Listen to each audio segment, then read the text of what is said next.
स्वागत दोस्तों हमारे YouTube channel Vijay Ghat education में। आज की वीडियो हम लोग पढ़ने वाले हैं BA first year Indian economy यानी भारतीय अर्थव्यवस्था के अंतर्गत 45वां क्वेश्चन। आधुनिक भारत में संचार सेवाओं का उल्लेख कीजिए और इसके साथ में यानी अथवा में 2 क्वेश्चन और बनेंगे। भारत में संचार सेवाओं के साधनों का वर्णन कीजिए या फिर भारत में संचार की बुनियादी आवश्यकता की स्थिति क्या है, समझाइए। यानी इन तीनों क्वेश्चन का आंसर यही होगा। चाहे एग्जाम में पूछे आधुनिक भारत की संचार सेवाओं का उल्लेख कीजिए या फिर भारत में संचार सेवाओं के साधनों का वर्णन कीजिए या फिर भारत में संचार की बुनियादी आवश्यकता की स्थिति को समझाइए, कंडीशन सेम रहेगी। तो चलिए हम वीडियो को शुरू करते हैं। संचार, सबसे पहले हम देखिए संचार है क्या।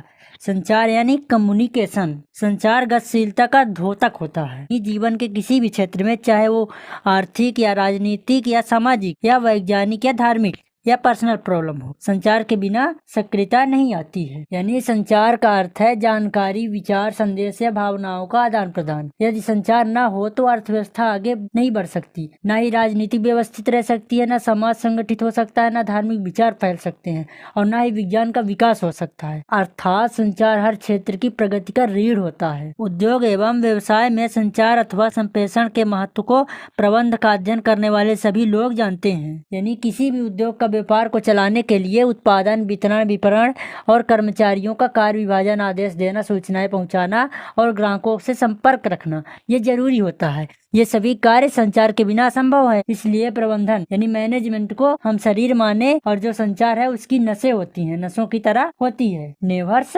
सिस्टम। सामान्य जन संचार सेवाओं से इतना अभ्यस्त हो चुका है कि इसके बिना चलने वाले जीवन की कल्पना नहीं की जा सकती। संचार ने सामान्य जन को तथा विभिन्न क्षेत्रों को ऐसी शक्ति प्रदान की है कि अब लोग उन दिनों को याद नहीं करना चाहते तथा उसे पीछे मुड़कर देखना नहीं चाहते, जब साधारण चिट्ठियों को एक स्थान से दूसरे स्थान तक पहुंचाने में महीनों लग जाते थे। यानी आज मनुष्य संचार के साधनों जैसे mobile, internet, telephone, radio, TV, social media का इतना आदी हो गया है कि उसके बिना उसका दिन क्या अधूरा लगता है। जैसे भोजन, पानी और बिना जीवन की कल्पना नहीं की जा सकती, वैसे ही अब संसार में संचार सेवाओं के बिना आधुनिक जीवन संभव नहीं है। अगर आपको एक दिन मोबाइल न दिया जाए तो आप रह सकते हैं? बिल्कुल नहीं। उसके बिना आपका जीवन अधूरा अधूरा सा लगेगा।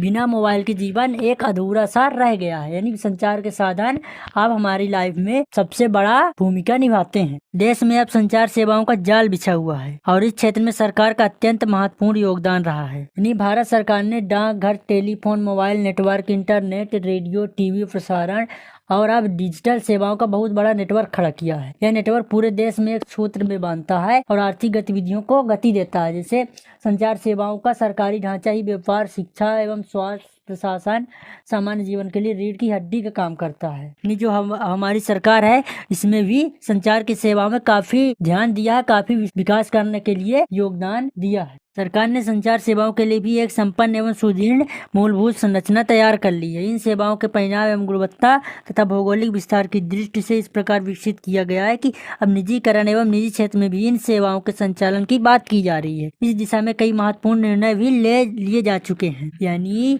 अब सरकार ने इसको निजीकरण भी कर दिया, यानी संचार सेवाओं को निजी क्षेत्र में भी। आज भारत में संचार सेवा इतनी व्यापक और सुदृढ़ हो चुकी है कि सरकार के साथ साथ निजी कंपनियां भी इसके भागीदार रही हैं। और जैसे पहले डाकघर, टेलीफोन, रेडियो पूरी तरह सरकारी नियंत्रण में थे, लेकिन अब मोबाइल सेवाएं, इंटरनेट, टीवी चैनल और कुरियर सेवाओं से निजी क्षेत्र का योगदान तेजी से बढ़ रहा है। लेकिन अब बात ये आती है कि क्या निजी क्षेत्र लंबी अवधि में इसी सेवा भावना से कार्य करेगा जिससे सरकार करती रही है? यह विचारणीय प्रश्न है।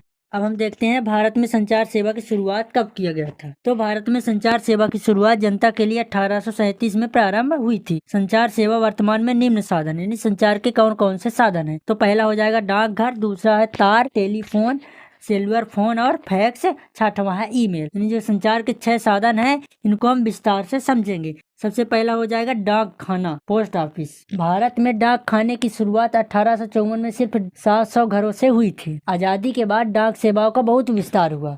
यानी जब हमें आज़ादी मिली तो डाक सेवाओं का सबसे ज़्यादा विस्तार हुआ था। 1947 में जहाँ केवल 23,344 डाकघर थे, वहीं 2010 में ये संख्या बढ़कर 1,55,015 हो गई है। इनमें सबसे खास बात यह है कि लगभग 90% डाकघर गाँव में है। यानी भारत में डाक विभाग ने ग्रामीण क्षेत्रों तक भी अपना पहुँच बना लिया है और औसतन हर डाकघर लगभग 21 वर्ग किलोमीटर क्षेत्र में 7,000 से अधिक लोगों की सेवा देता है। इस प्रकार आज दुनिया में सबसे बड़ा डाक नेटवर्क रखने वाला देश बन चुका है। जो हमारा भारत है वो दुनिया में सबसे बड़ा नेटवर्क रखने वाला देश बन चुका है डाकघर का। दूसरा आता है तार यानी टेलीग्राम। तार सेवा भारत में सबसे पहले 1851 में कोलकाता के डायमंड हार्बर के बीच शुरू हुई थी। बाद में इसका विस्तार 1884 में आगरा और कोलकाता के बीच किया गया। उस समय तार संदेश भेजने का सबसे तेज साधन था। यानी उस समय क्या था कि तार का उपयोग संदेश भेजने के लिए सबसे अधिक किया जाता था, जिसमें मशीन की मदद से संदेश पहुंचाए जाते थे। जैसे किसी की मृत्यु की सूचना और आपात जैसे जो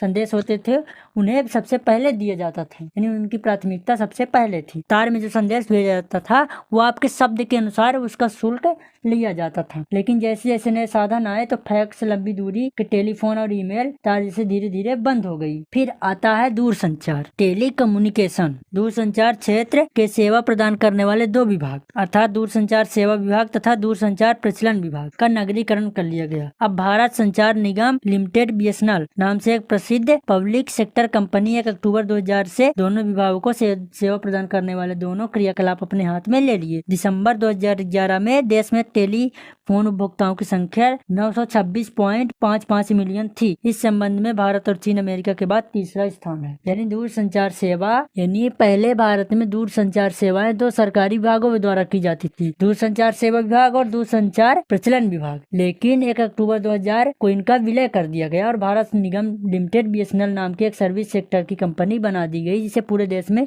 टेलीफोन सेवाएं उपलब्ध कराने लगी। और साल 2011 में भारत में लगभग 926 मिलियन यानी 92.6 करोड़ टेलीफोन उपभोक्ता हो गए थे। इस मामले में भारत दुनिया में चीन और अमेरिका के बाद तीसरे नंबर पे आता था। फिर अगला आता है मोबाइल फोन या सेलुलर फोन। इसके बारे में तो आप लोग सभी को ही परिचित होंगे। मोबाइल फोन एक बेतार फोन है जिसे जेब में रख कर आप कहीं भी इस्तेमाल कर सकते हैं। हाँ, वही मोबाइल फोन जो आप इस वीडियो को देख रहे हैं, वही मोबाइल फोन जो आप अपने यूज के लिए हमेशा रखते हैं। इसमें सिर्फ आप कॉल नहीं कर सकते बल्कि आप कॉल रिसीव भी कर सकते हैं। भारत में मोबाइल फोन का उपयोग बहुत तेजी से बढ़ा और जल्द ही 50 करोड़ से अधिक मोबाइल कनेक्शन हो गए। और कनेक्शन के हिसाब से भारत उस समय दुनिया का 5वें स्थान पर था। पहला स्थान चीन का और दूसरा स्थान अमेरिका, तीसरा स्थान जापान और चौथा स्थान रूस का रहा। फिर 5वां स्थान हमारा भारत का था। फिर मोबाइल फोन के बाद आता है इंटरनेट दुनिया का एक ऐसा नेटवर्क है जो दुनिया भर में कंप्यूटर और सूचनाओं केंद्रों का आपस में जोड़ता है। इससे कोई व्यक्ति अपनी भाषा में आसानी से जानकारी एवं आंकड़े प्राप्त कर सकता है। और इंटरनेट चलने के लिए TCP यानी IP